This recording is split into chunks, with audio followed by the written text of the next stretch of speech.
All right, today we're going to talk about solving literal equations. Now, first off, what is a literal equation? Okay, at the top of the screen, you should see 4 different examples of types of literal equations. So by looking at those, what can you assume literal equations are?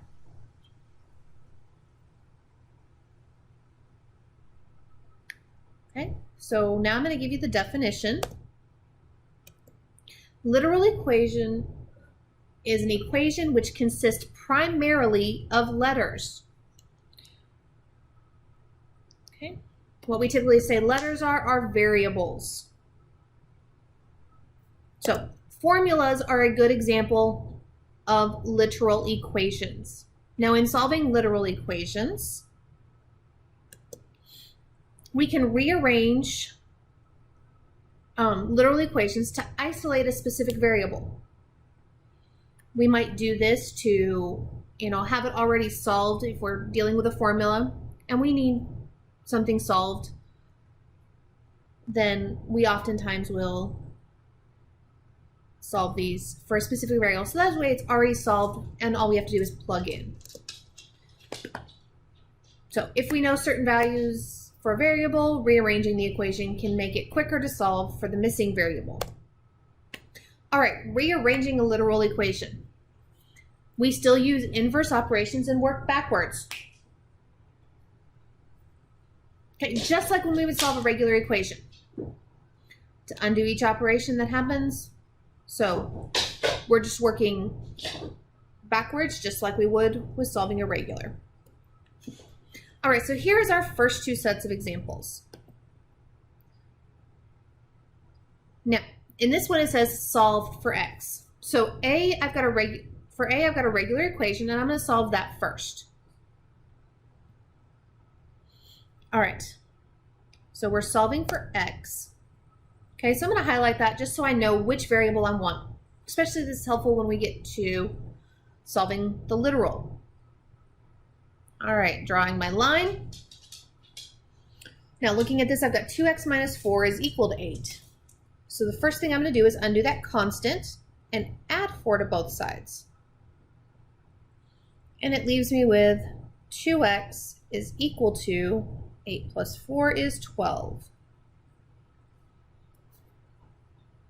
All right, from here, I still have something with the x. So I'm going to divide by 2 because the 2 is multiplying to x. Okay, 2 divided by 2 becomes 1. So I'm left with my x equal to 12 divided by 2, which is 6. Okay, so now I want you to pay attention to the steps I do when I solve this one over here. All right, so we're still isolating x. We're still solving for x.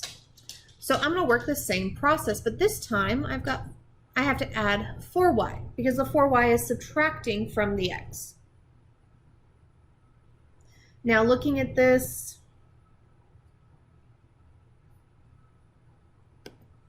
I need to move my line a little bit so I have space. Okay.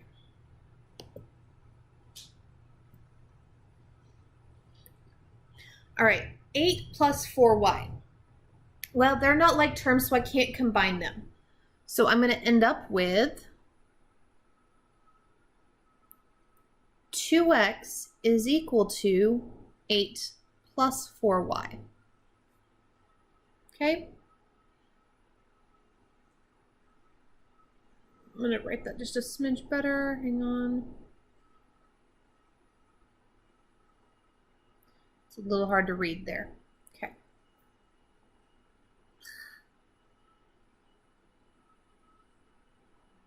Okay, so now I still have this 2 times x. Well, how do we undo something that's multiplying? We divide it. And I get x is equal to 8 plus 4y. Oof.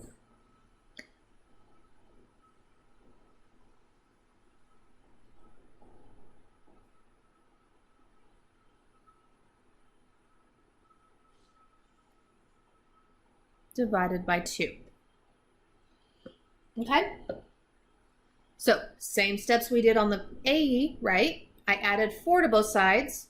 Well, here I added 4y. Okay, and then on both of them, divided by 2. So, think about what the differences are. Okay? All right, let's look at the next set. Okay, I've got 3 minus y is equal to 5. So first thing I'm going to do,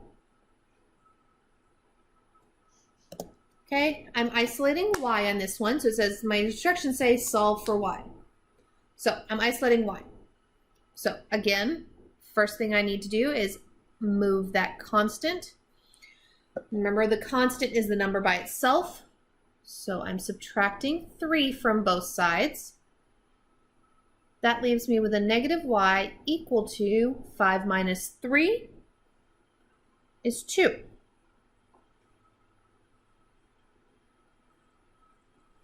All right. Now I'm not quite done yet because I still have that negative in front of the y, don't I? And remember, there's that invisible 1 that's there. So I'm going to divide both sides by a negative 1.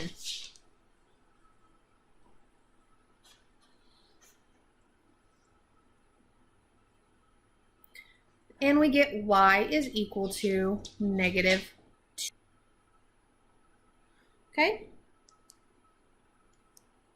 So let's look at solving the second equation. All right, again, I've got a very similar equation, except for this time I've got 3x minus y. Well, the steps are still going to be the same. Subtract 3x, and I get negative y is equal to, well, again, in this one, 5 minus 3x, those are not like terms, so I have to leave it as 5 minus 3x. Okay, I still have that negative in front of the y, so I'm going to divide by a negative 1. And I get y is equal to 5 minus 3x divided by a negative 1. All right, we're going to look at one more set. All right, 3x plus 4 is equal to 13.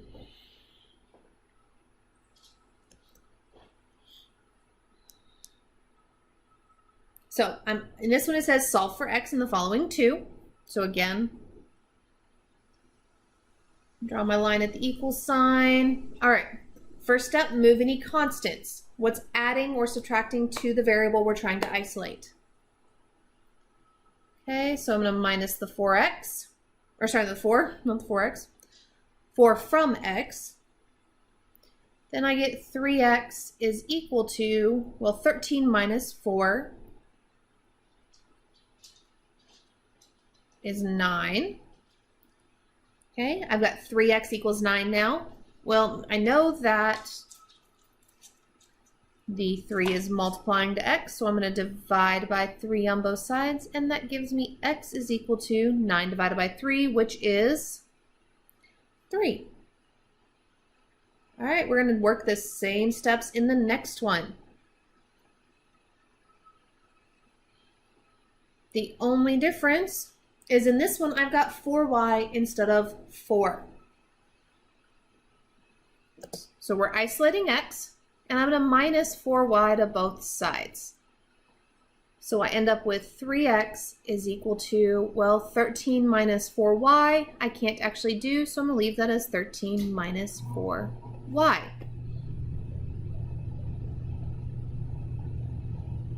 And then, because 3 is multiplying to x, we're going to divide both sides of the equal sign by 3. So I get x is equal to 13 minus 4y. Oh, that was terrible. Hang on. I gotta rewrite that.